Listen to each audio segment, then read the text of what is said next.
नमस्ते। राम राम। एक बार की बात है, एक बड़े शहर में एक बहुत प्रसिद्ध प्रोफेसर रहते थे, डॉक्टर शेखर। वे ज्ञान के भंडार थे, उनके पास बहुत बहुत ज़्यादा विद्वान थे वो, और हमेशा किताबों से घिरे रहते थे। देश विदेश जाते थे, वहाँ पर भी भाषण देते थे। नामी व्यक्ति थे, नामी ग्रामी व्यक्ति थे वो। लेकिन वो हमेशा एक बात से परेशान रहते थे कि उनके गांव में उनके पिता हैं जो पढ़े लिखे नहीं हैं, अनपढ़ हैं, वो कभी स्कूल भी नहीं गए।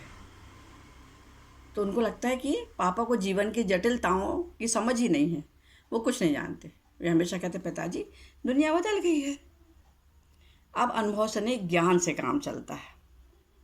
पिताजी कुछ नहीं बोलते, मुस्कुरा देते, चुप रह जाते। एक दो सेमिनार होते, वहाँ जाते, भाषण देते, चले आते। एक बार उनको अपने ही गांव में सेमिनार के लिए जाना पड़ा। तैयार जाने को तैयार हो गए, बढ़िया गाड़ी में बैठे और चले। अब गाँव की तो सड़कें पक्की तो होती नहीं, कच्ची नहीं होती, कच्ची होती हैं। पानी गिरा वहाँ पर, तो उनकी एक जगह गाड़ी फंस गई, धंस गई। एक जगह गाड़ी मिट्टी में, कीचड़ में फंस गई। अब वहाँ ना नेटवर्क की सुविधा थी, ना कोई आने जाने वाला दिखा जो निकाल देता, कर देता। बेचारे बहुत परेशान हो रहे थे। इतने में एक किसान वहाँ से आता हुआ दिखा, जो अपने खेत से काम करके लौट रहा होगा। उसने देखा गाड़ी फंसी है तो कुछ नहीं बोला। उसने एक चौड़ा सा लकड़ी का पहिया लाया और उसकी कार के चक्के के पास रखा और गाड़ी को उसके ऊपर से धीरे से निकला दिया उसको। डॉक्टर ने हैरान होकर पूछा, ये सब कैसे किया, आपको कैसे पता चला ये सब? तो बूढ़ा मुस्कुराकर बोला, बेटा किताबें रास्ता दिखाती हैं, किताबें रास्ता दिखाती हैं, लेकिन ज़मीन पर चलना है तो पैरों से ही चलना पड़ता है।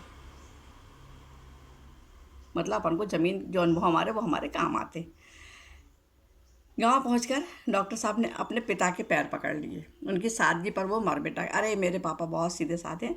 उसको समझ में आया कि अनुभव उनके पास जो है वो मेरे पास कभी नहीं हो सकता। पढ़ने लिखने से कुछ नहीं होता, अनुभव ही जो आते हैं वो हमारे हमेशा काम आते हैं। पिताजी को जब बोला तो बोले, हाँ बेटा पढ़ाई बहुत अच्छी चीज़ है, पढ़ाई से बुद्धि आती है, होशियारी आती है, लेकिन अनुभव से समझ आती है।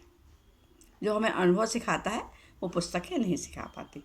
इसलिए ज्ञान का घमंड ना करें और हमेशा अपने बुजुर्गों का, उनके अनुभवों का सम्मान करें, उससे सीखें। नमस्ते। राम राम। धन्यवाद।